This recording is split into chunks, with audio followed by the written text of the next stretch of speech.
बर्बरता वारदात के 11 दिन बाद अब सब कुछ साफ हो चुका है। बहुत सारे लोगों का पॉलीग्राफ टेस्ट करने के बाद दरिंदगी की सारी कहानी अब साफ हो चुकी है। गुनहगार कौन था? क्या दो लोगों ने मिलकर यह सब किया था या और भी लोगों का हाथ था? पूरा सीसीटीवी वीडियो सामने आ चुका है कि आखिर उस 4 घंटे के भीतर क्या हुआ था उस अस्पताल के अंदर। यह सब खुलासा आज हो गया है। सीबीआई ने कुछ ऐसे लोगों को पकड़ा जिन पर शक था।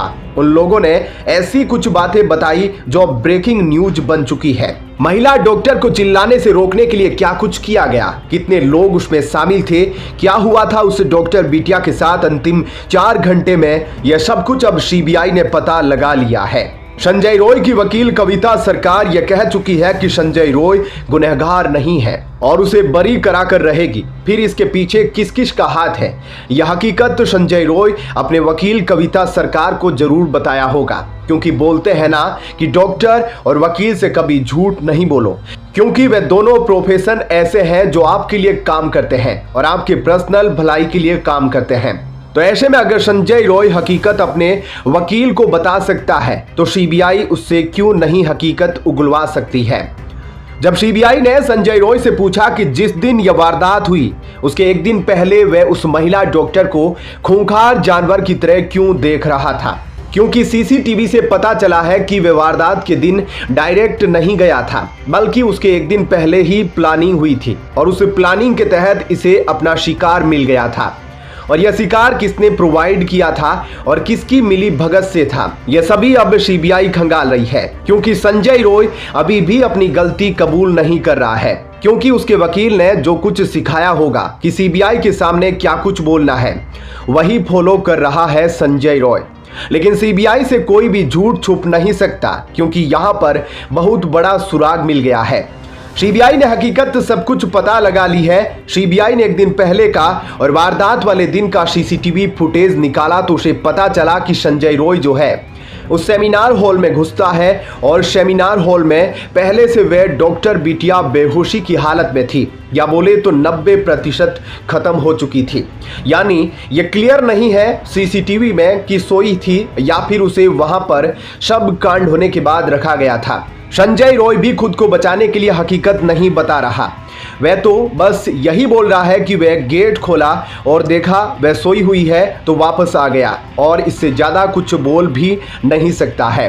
अब आप सोच सकते हैं कि संजय रॉय और कुछ क्यों नहीं बता रहा है, तो आप डिटेल में समझिए। लड़की बेहोशी की हालत में पहले से थी या फिर सोई थी, यही हकीकत संजय रॉय नहीं बता रहा है। आप दोनों केस लेकर के समझिए। अगर मानते हैं कि संजय रॉय देखा कि वह बेहोशी की हालत में थी, फिर उससे सीबीआई सवाल करती है कि उसने ऐसा देखा तो बाकी लोगों को क्यों नहीं इन्फॉर्म किया, क्योंकि सुबह 8 बजे तक किसी को भी कुछ पता नहीं था, संजय रॉय किसी को इन्फॉर्म तक नहीं किया था। तो इस केस में हेवान संजय रॉय को जो करना था वह किया, जो बहुत ही दुर्भाग्य था उस डॉक्टर बिटिया के लिए, और पहले से ही कुछ लोग किए होंगे, और वह अपने बचने के लिए हकीकत नहीं बता रहा है, क्योंकि वह खुद फंसेगा और बाकी लोग तो फंसेंगे ही। वारदात के 1-2 दिन बाद यह न्यूज जरूर सर्कुलेट हो रही थी सोशल मीडिया पर कि संजय रॉय ने कबूल कर लिया है, लेकिन ऐसा नहीं है, उसने अभी तक कबूल नहीं किया है। हालांकि सीबीआई ने अंदर अंदर का सच सब कुछ जानकारी प्राप्त कर ली है और इसमें फंसे हैं 7 लोग। यह सब कुछ हालांकि पॉलीग्राफ टेस्ट से पता लगा है, और इसी पॉलीग्राफ टेस्ट के रेफरेंस से सीबीआई पुख्ता सबूत जुटाने में लगी है। पॉलीग्राफ टेस्ट में सीबीआई को क्या कुछ पता चला है आप अब वह जानेंगे, लेकिन जानने से पहले इस वीडियो को हम एम करते हैं कि आप 1000 लाइक्स दे। संजय ने पॉलीग्राफ टेस्ट में बताया कि उसने उस लड़की को सोते हुए देखकर उस पर कूद पड़ा, लेकिन जब वह करीब से देखा तो लड़की पर बहुत सारे जख्म के निशान थे और पहले से ही वह लड़की किसी वजह से करहा रही थी। यानी कि इस स्टेटमेंट से हिसाब यह लगाया जा सकता है कि लड़की के साथ पहले ही कुछ ना कुछ हुआ था, जो संजय रॉय डायरेक्ट इंटेरोगेशन में नहीं बता रहा था। वह बता रहा था कि बस सोई थी और सोते देख वापस आ गया, लेकिन जब पॉलीग्राफ टेस्ट से इन्वेस्टिगेशन हुई तो बहुत कुछ बातें सामने आ गई। पॉलीग्राफ टेस्ट में उसने स्वीकार किया कि वह जबरदस्त नशे में था और जब इस कांड को वारदात दिया उससे पहले उसने मोबाइल पर खराब फिल्में देखी थी। अपने बचाव के लिए उस डॉक्टर बिटिया महिला से जितनी आवाज निकल रही थी उसी धीमे आवाज में बचाने के लिए चिल्लाने लगी और यह देखकर संजय और आक्रामक हो गया और उसने और भी गंभीर चोटें उस महिला को दे दी। उसके बाद उस महिला ने अपनी आवाज को थोड़ी और तेज करी, लेकिन संजय रॉय इतने पर नहीं रुका बल्कि उस महिला के सर को वहां पर दीवार से लड़ा दिया और फिर संजय ने उस महिला पर तेज प्रहार शुरू कर दिया, यानी हैवानियत की सारी हदें पार कर दी।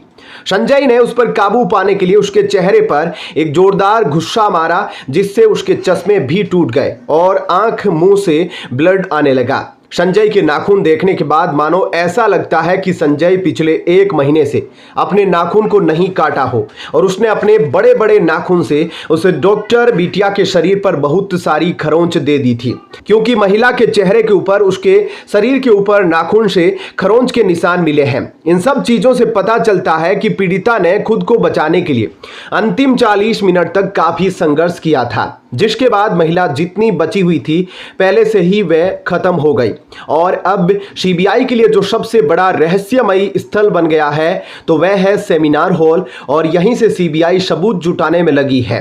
इसके लिए बड़ी बड़ी टेक्नोलॉजी का हेल्प भी सीबीआई ले रही है। उस समय संजय किसी खूंखार जानवर की तरह पेश आ रहा था, मानो वह आदमी कुल में जन्मा व्यक्ति नहीं हो बल्कि किसी जानवर कुल में जन्म लेने वाला व्यक्ति हो। और इसलिए बंगाल की मुख्यमंत्री ममता बनर्जी ने पीएम मोदी को एक चिट्ठी लिखी कि यह सब घटना को देखते हुए मैं यही कहना चाहती हूं कि आपकी सीबीआई और कोर्ट अभी शख्स को 15 दिन के भीतर फांसी पर लटका दे। ऐसे लोगों को क्या सजा देनी चाहिए यह हम आपके ऊपर छोड़ते हैं। आप कमेंट बॉक्स में बताइए और सीबीआई को और क्या कुछ इस केस में पता लगाना चाहिए वह भी आप कमेंट में जरूर बताइएगा।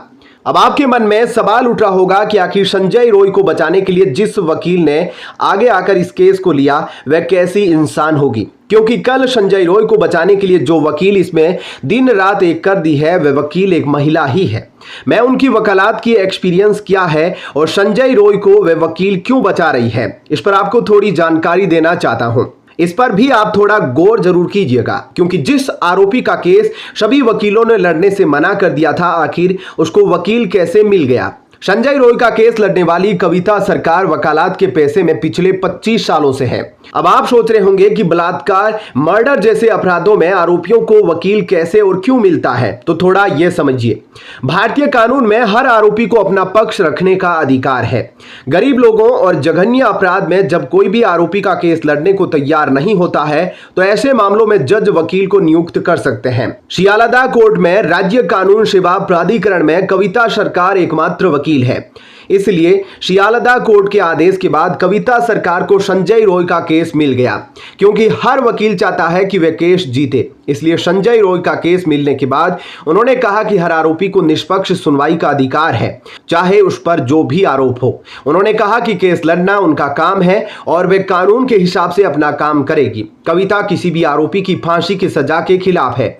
उनका मानना है कि उम्र कैद की सजा किसी भी आरोपी के लिए सबसे बड़ी सजा है। तो ऐसे में आपका क्या कुछ कहना है इस जानकारी को लेकर कमेंट सेक्शन में अपनी राय जरूर दीजिएगा। धन्यवाद।